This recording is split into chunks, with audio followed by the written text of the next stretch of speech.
So a recent tweet is causing a divide amongst players, a tweet that actually got me riled up enough that I decided to have my own say on the topic and ultimately create this video. The aforementioned tweet from Mike Matei stated, "If you use the rewind feature that's now standard on many NES and SNES games available on Switch, you did not, by any stretch of the imagination, beat the goddamn game." He later added, "Apparently some people took my last tweet as me telling them how to play their game, even though that wasn't even remotely related to what I was saying. If you want to use the replay feature, that is fine. There's a huge difference between beating a game and using replay." I actually made my own rather angry tweets in regard to this, a retweet in response to his first statement, and then later on my own tweet as a response to the second part. I won't bother reading them out as the first is like 4 tweets long, but if you do want to check them out, my Twitter link is in the description. And yeah, I was kinda mad. Mike and others who agreed with him had basically invalidated the experiences of anyone who's used the rewind feature on these Switch games because, according to him, by doing so they didn't actually beat the game. And that really bugged me. Having slept on it and woken up with a fresh perspective, however, I can see where this guy is coming from, to a degree. As his second tweet makes more clear, there is indeed a difference between beating the game the old-fashioned way and doing so using rewind. I can understand that. The problem I have is that Mike is basically saying that unless you finish the game exactly as he did without the use of rewind, you haven't beaten the game at all, you have in fact cheated. Now, I'm still happily on the side of the fence that states you've beaten a game regardless of what features you use to make it easier to do so. Games are there to be enjoyed no matter how you go about playing them, and more importantly, nobody should be put down for wanting to make a game easier if it means getting more fun out of it and ultimately finishing the damn thing. And you know what? I wouldn't have had any issue with this tweet if it weren't for that extremely irksome statement, "You did not by any stretch of the imagination beat the goddamn game." Now, it could just be a case of Twitter once again screwing over the meaning of a tweet with its limited character count, and I can sort of see what Mike is trying to say. One thing to note is that Mike is an old school gamer. His live streams, which he uploads to his YouTube channel, mainly consist of him playing old titles from like the NES, Sega Genesis, occasionally the PS1 or Nintendo 64. It's a complete mix, but it's usually games from like decades ago that were, and still are I suppose, considered extremely difficult, especially if you play them as they were originally supposed to be played. Now, I didn't grow up in the era of NES, Sega and all that jazz. I was born in 1992 and was therefore a late 90s 2000s kid, so PS1 and PS2 were my go-to consoles. But games like Battletoads have enough of a reputation that even I know they were seriously challenging to play. So I do have mad respect for Mike playing these games as they were originally intended to be played, especially as in some cases he appears to be having a god-awful time given the expression on his face.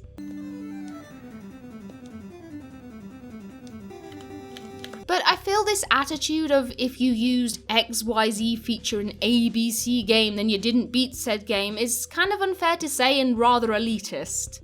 Now, for one thing, whenever this sort of topic comes up, it's always the people who play the game the way it was meant to be played making a fuss. It's not like those who put a game on easy or use save states brag about it, at least I've never seen anybody do so.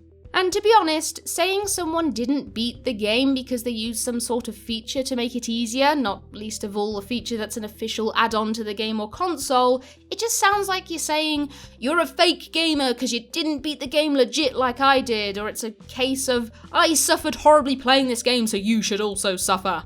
Therefore, all I can deduce is that this is an attitude problem, a case of inflated gamer ego with certain people wanting to feel better about their gaming experiences by putting others down. Now, I will agree there are issues using the rewind feature, and ultimately any mechanic that acts like a save state, if it's used in excess. If you're playing a game that's notorious for being challenging and difficult to get through, and after every single jump you make or enemy you kill you're hitting the save state button, it's obvious you're taking a lot of the challenge out of the game, to which it's fair to say you're not experiencing it the way it was meant to be played. And I'm guilty of doing this, I will admit. I remember playing Crash 1 for the first time in my life some months ago. I figured because Crash Bandicoot Warped was such a beloved game from my childhood, I'd enjoy the first game just as much and have no issues beating it now as an adult. How wrong I was! Death upon death upon death, to the point I was close to launching my controller across the room. And I don't usually do that. Shout and make angry Marge noises, yes, but throwing stuff, shit's expensive, you know? So to save my controller from a grisly fate, I abused the shit out of the save state options on the emulator I was using. Sure, I could have just quit if I found the game that irritating and maybe come back to it another day, but I wanted to see the ending, and I knew for a fact that if I turned the game off now, I was never coming back to finish it. Would I tell people that I played Crash 1 the OG legitimate way? Well, of course not, I admit to using save states. But did I still beat the game? Yes, I did. And were save states beneficial towards helping me enjoy the game just a teeny bit more and keep me playing? Fuck yeah!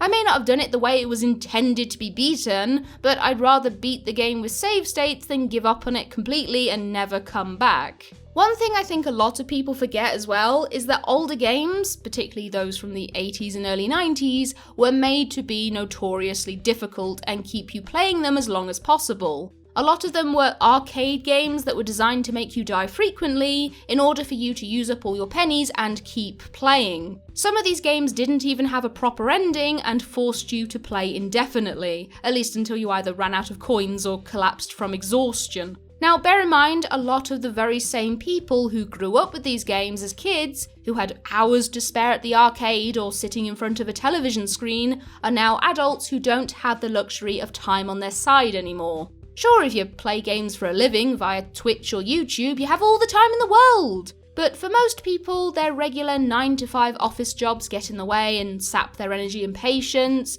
Partners and kids need to be given attention, housework needs to be done. There just simply isn't time to spend on that notorious platforming section that claimed your video game lives umpteen times as a kid. Now, I've played my fair share of difficult games legitimately and got through them the proper way, an example being the original 1996 Tomb Raider on PS1. If you've played through this game multiple times, the difficulty takes a sharp drop as you know what to expect. But as a kid, on my first playthrough, you'd think I was trying to go out of my way to kill Lara. Crushed underneath boulders, falling into pits of spikes, being mauled by angry mummies. Yeah, she died a lot. And what made death even more egregious in this game was the fact you could only save via these blue crystals, and only in the location you found them. These crystals were few and far between, and sometimes you'd be backtracking through a good 5 or 10 minutes of gameplay before you got back to where you originally died. Now, as annoying as this was, as a kid, I had the hours spare to sit there and retry that one tricky platforming section or attempt to bypass that irksome boulder trap. As an adult, however, I just don't have the time. So the best solution? Save states. Sure, it's not playing the game how it was intended to be originally played, but when you take into account how difficult and unfair games from back in the day were made to be, and the lack of time most people have these days, it's a perfectly valid solution, at least in my opinion. And going back to the topic of the rewind feature, if a NES or SNES game on the Switch wasn't intended to be completed with rewind, that feature wouldn't have been implemented to begin with. Now, Mike's tweet was in regards to this mechanic specifically, but to be honest, it could apply to many aspects of a game. For example, has somebody not beaten a game because they chose to play on easy rather than the game's recommended normal difficulty? If they were completely stuck on a puzzle and had to resort to looking up a guide, does that invalidate everything they've done up until that point?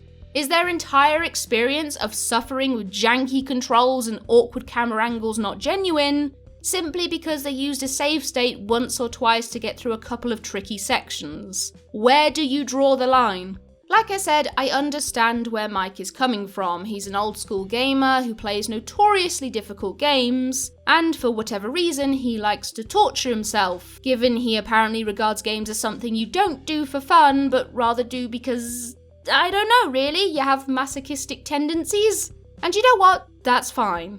You can do that and be proud of the fact you got through that horrible, rage-inducing game without the use of save states, guides, or whatever.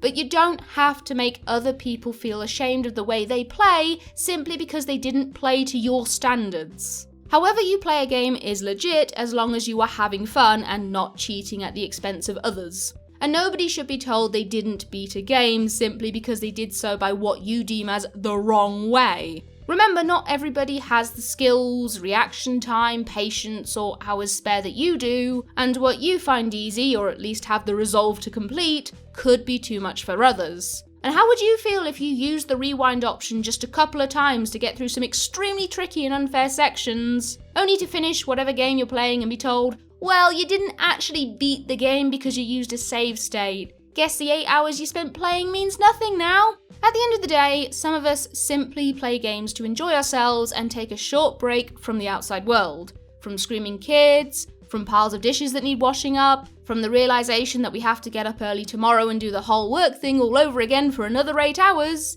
If enjoying that short time to myself means I need to do a cheeky little extra save once in a while, I'm gonna do it. We're not playing to your standards, we're playing how we want to play, and the way we do play shouldn't be invalidated because you deemed it as cheating. I still beat the game, regardless of my use of save states, walkthroughs, or difficulty settings, so stop being so elitist and just let people enjoy things. Shout out to supporters Klaxon, Thomas Hinton, Ray Zach, Mr. Zugador, Ross Ward, Poplio the Destroyer, Morendor, Trevor, James Townsend, Artemis the Falcon, Haley Thomas, and Ross Hextall.